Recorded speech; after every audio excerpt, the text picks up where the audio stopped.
गोर लागे छिए तोरा सबके पैर छू के प्रणाम करे छिए। सब लोग ठीक छो? यहाँ उपस्थित है हमारे सभी नेता। पहले हम आपका आभार प्रकट करेंगे जो मेरी मां बहनें यहाँ पर बैठी हैं, क्रांतिवीर कर्मी जो युवा साथी हैं यहाँ, और जो इतिहास है मेरा। मैं एक बात आपको बता दूं, मैं सिर्फ सीमांचल और कोसी के विकास के लिए आज जो यहाँ बहुत हमारे माननीय मंत्री जी लोग जो वरिष्ठतम मिनिस्टर हैं, हमारे जीतन बाबू यहाँ पर मौजूद हैं जो हमारे लिए पिता के तरह है, चिराग पासवान जी जो मेरे बहुत ही करीब, रामविलास जी ही मेरे साथ बहुत करीब थे, मैं गिरिराज जी का, सभी लोगों का, माननीय सांसद, माननीय बिहार सरकार के मंत्री, माननीय विधायक और माननीय विधान पार्षद, और यहाँ उपस्थित इस सीमांचल और कोसी की आवाज, एक जिन्होंने संघर्ष किया, जिन्होंने जिद था, जिनके भीतर जुनून था एक परिवर्तन का, और वो संकल्प लिया गया था।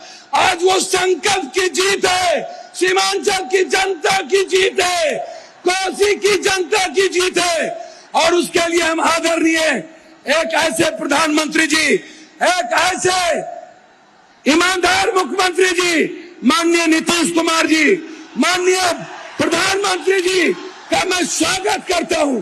मैं धन्यवाद देता हूं दिल के गहराइयों से कि आपने हमारे सपनों में साथ दिया, आप हमारे उम्मीद के साथ खड़े हुए, और आप हमारे विश्वास की ताकत बने। आपका अभिवादन, आपका अभिनंदन। जब जब विकास में आप सहयोग करेंगे, पप्पू यादव विकास में आपके साथ खड़ा होगा, ये मैं आपको वादा करता हूं। मैं सिर्फ 4 बात कहना चाहूंगा।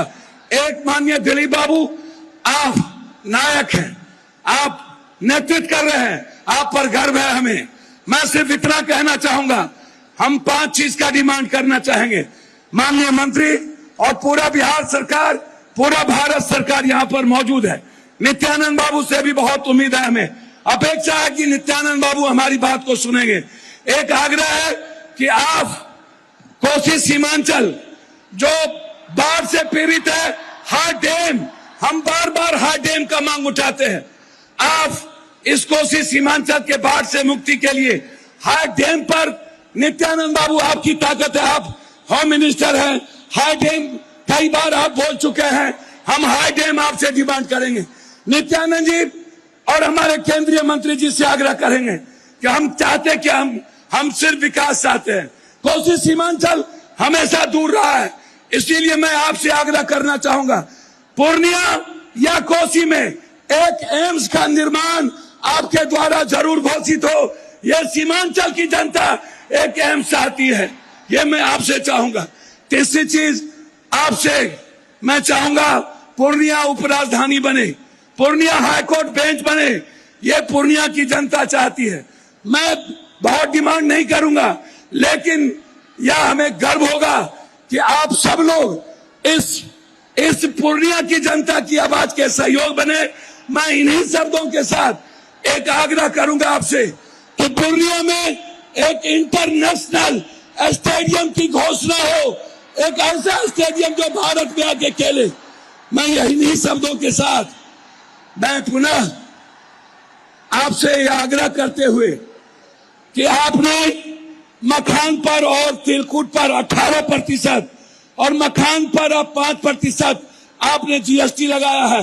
भीख मांगते हैं कि मखान जो मेरी ताकत है, आप कम से कम मखान पे 10 फैक्ट्री, और मक्का जो हमारी जीवन की ताकत है उस पे 10 फैक्ट्री, मखान और तिलकुट पर आप जीएसटी खत्म कर दें।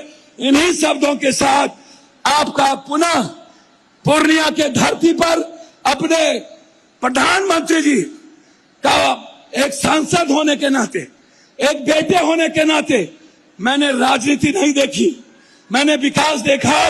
नीतीश बाबू और प्रधानमंत्री जी का अभिवादन, उन्हें कोटि कोटि धन्यवाद।